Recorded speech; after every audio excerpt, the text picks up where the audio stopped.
Hello students, now we will understand general agreement on trade and services GATS और chapter number 12 का ही ये next part है। तो चलिए स्टार्ट करते हैं कि गैट्स क्या होता है। देखिए गैट्स सेट ऑफ रेगुलेशंस है, यानी कि कुछ नियमों की, कुछ रेगुलेशंस का एक सेट है, एक कलेक्शन है जो गवर्न करता है ट्रेड इन सर्विसेज को। जितनी भी WTO कंट्रीज के बीच में जो सर्विसेज का ट्रेड किया जाता है, गुड्स का नहीं, याद रखिएगा सर्विसेज का जो ट्रेड किया जाता है दैट इज गैट्स। और इसका जो ऑब्जेक्टिव है वो ऑब्जेक्टिव है कि ये क्रिएट करे रिलायबल एंड प्रेडिक्टेबल सिस्टम किसमें of international rules for trade in services and to facilitate the progressive liberalisation of services markets. तो जो भी सर्विस मार्केट है तो उसको एक तो लिबरलाइजेशन प्रोवाइड करे और साथ के साथ जो इंटरनेशनल रूल्स होते हैं इनके, उनको एक प्रोडिक्टेबल सिस्टम और एक रिलायबल सिस्टम क्रिएट करे ताकि सर्विसेज ज़्यादा से ज़्यादा आपकी यहाँ पर प्रमोट हों। तो ये अप्लाई होते हैं सभी सर्विसेज सेक्टर में। जो गैट्स होते हैं, GATS negotiation are conducted among members bilaterally on the basis of request. देखिए बायलैटरली ये नेगोशिएशन होते हैं, यानी कि दो कंट्री आपस में मिलकर, यानी कि दोनों ही कंट्रियों के बीच में ये नेगोशिएशन होता है, एक तरीके से समझौता होता है ताकि जो ट्रेड इन सर्विसेज हो रही हैं वो इजीली और अच्छे वे में हो सकें। तो इनका जो मेन कोर प्रिंसिपल है that is MFN and national treatment. और ये 4 कोड ऑफ सप्लाई यूज करते हैं for the delivery of services in international trade. तो पढ़िए, देखते हैं क्या होते हैं वो 4 मोड ऑफ सप्लाई। तो first is cross border supply. Cross border supply का क्राइटेरिया क्या है कि जो सर्विस डिलीवर्ड होती हैं with in the territory of the member from the territory of another member, तो वो आता है मोड ओवर में। क्रॉस बॉर्डर सप्लाई मतलब एक कंट्री अपनी कंट्री से बाहर दूसरी कंट्री के अंदर क्या कर रही है, सर्विस को डिलीवरी कर रही है। जैसे टेली मेडिसिन या टेली एजुकेशन, तो टेलीफोन के जरिए आपके जो भी मेडिसिन और टेली एजुकेशन की जो सर्विस दी जाती है, इसमें सप्लायर के ऊपर क्या प्रेशर होता है। देखिए जो सर्विस सप्लायर होते हैं इसमें प्रेजेंट नहीं होते with in the territory of the member. तो प्रेजेंट है नहीं, सिर्फ टेलीफोन के थ्रू ही ये मेडिसिन या टेली एजुकेशन प्रदान कर रहे हैं। इसके बाद हम देखेंगे मोड 2 कंजप्शन का, कंजप्शन एब्रोड का। तो कंजप्शन अब्रोड में क्या आता है, ये एक ऐसी सिचुएशन होती है where a service consumer moves into another member's territory to obtain a service. यानी कि अगर किसी को कोई दूसरे देश की सर्विस लेनी है तो वो मेंबर खुद वहाँ जाता है। तो इसमें जैसे टूरिज्म होता है, हॉस्पिटलिटी होती है, तो इन सब का अगर लाभ उठाना होता है तो ये आता है आपका कंजप्शन अब्रोड में। इसके बाद है मोड 3 कमर्शियल प्रेजेंस। तो कमर्शियल प्रेजेंस में क्या होता है, service supplier of one member establishes A territorial presence. जो सर्विस सप्लायर होते हैं किसी भी एक service supplier of one member, वो एक टेरिटोरियल प्रेजेंस यानी कि वो अब प्रेजेंट होते हैं, इंक्लूडिंग थ्रू ओनरशिप और लीज ऑफ प्रोमिसेस, ओनरशिप या लीज के थ्रू, और in another member's territory to provide a service, जैसे कि डोमेस्टिक सब्सिडरीज और फॉरेन इंश्योरेंस कंपनीज और होटल चैन। जैसे होटल चैन हो गई या फॉरेन इंश्योरेंस अगर लिया गया है उसकी जो सब्सिडरीज प्रोवाइड की गई हैं, तो इसमें क्या होते हैं, उसमें आपके सर्विस सप्लायर प्रेजेंट होते हैं। इसके बाद फोर्थ मोड है person of one member entering the territory of another member to supply a service. कि कोई भी जो एक मेंबर है वो दूसरे सप्लाई जो कर रहा है उसकी ही टेरिटरी में जाकर प्रेजेंट हो, जैसे अकाउंटेंट्स, डॉक्टर, टीचर्स।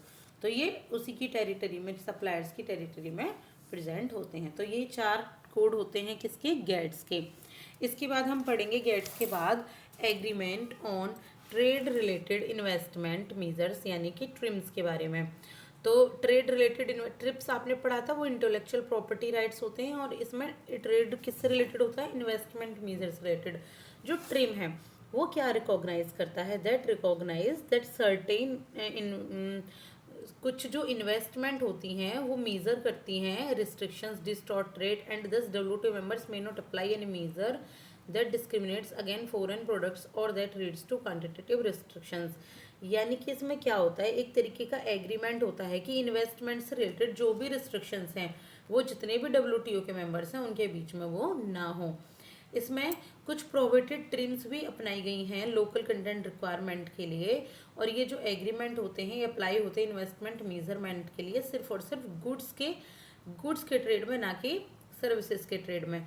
जो एग्रीमेंट होते हैं वो जो फॉरेन इन्वेस्टमेंट के रेगुलेशंस होती हैं उनसे संबंधित नहीं होते। इसके बाद देखेंगे agreement on fisheries subsidies AFS। First of its kind sustainability drive trade agreement adopted in 2022।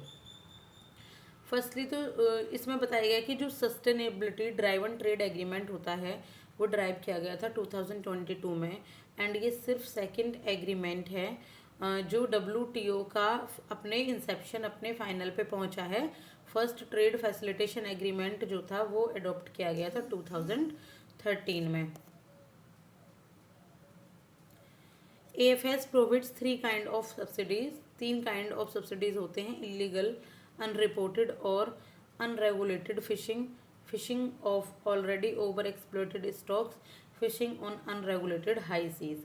तो इन 3 काइंड्स ऑफ सब्सिडीज को प्रोवाइड करता है, ये इनको सब्सिडी प्रोवाइड नहीं करता फिशरीज डिपार्टमेंट में। और जो डेवलपिंग कंट्रीज मेंबर होते हैं वो 2 ईयर का एग्जम्पशंस यहाँ पर इंजॉय करते हैं with their economic exclusive economic zone up to 200 nautical miles from their coast। उनकी कोस्ट से जो 200 नॉटिकल माइल्स तक की जगह होती है थोड़ी दूरी पर, तो वहाँ तक उनको एग्जम्पशंस मिलती हैं, यानी कि उनको यहाँ पर कोई भी एग्रीमेंट, कोई भी यहाँ पे आपको फीस या कुछ भी नहीं देना होता। तो कोई भी मेंबर अलाउड नहीं होता to provide subsidies to fishing in high seas other than वे regulated by a fisheries management organisation. The agreement contains notification requirements and set up a voluntary funding mechanism to assist developing countries। तो आप ये पढ़ सकते हैं, easy way में है। देखिए आज मेरी तबीयत थोड़ी सही नहीं है तो मैं इसको आपको क्लियर मैं सिर्फ आपको एक तरीके से रीड कर रही हूँ ताकि आपको थोड़ा सा एक आइडिया लग जाए। बाकी मैं इन सभी वीडियोस को बनाती हूँ आपकी नेक्स्ट, और फिर आपको सारी चीज़ें क्लियर हो जाएंगी। मैं ज़रा ये 2 और क्लियर कर देती हूँ। ट्रेड फैसिलिटेशन एग्रीमेंट TFA क्या होता है? ये एक फर्स्ट मल्टीलेटरल ट्रेड एग्रीमेंट है। मल्टीलेटरल मीन्स 2 या 2 से कंट्री से ज़्यादा का आपस में ट्रेड एग्रीमेंट है। कब से? जब से इंसेप्शन आया ना WTO का 2013 में, जिसका एम है कि जो स्ट्रिक्ट रूल्स हैं उसको स्ट्रीमलाइन करता है, that govern international trade by reducing red tapism, यानी कि रेड टेपिज्म को घटाता है, सिंप्लीफाई करता है कस्टम रेगुलेशंस को, ताकि जो क्रॉस बॉर्डर मूवमेंट है गुड्स की वो इजीली हो सकें।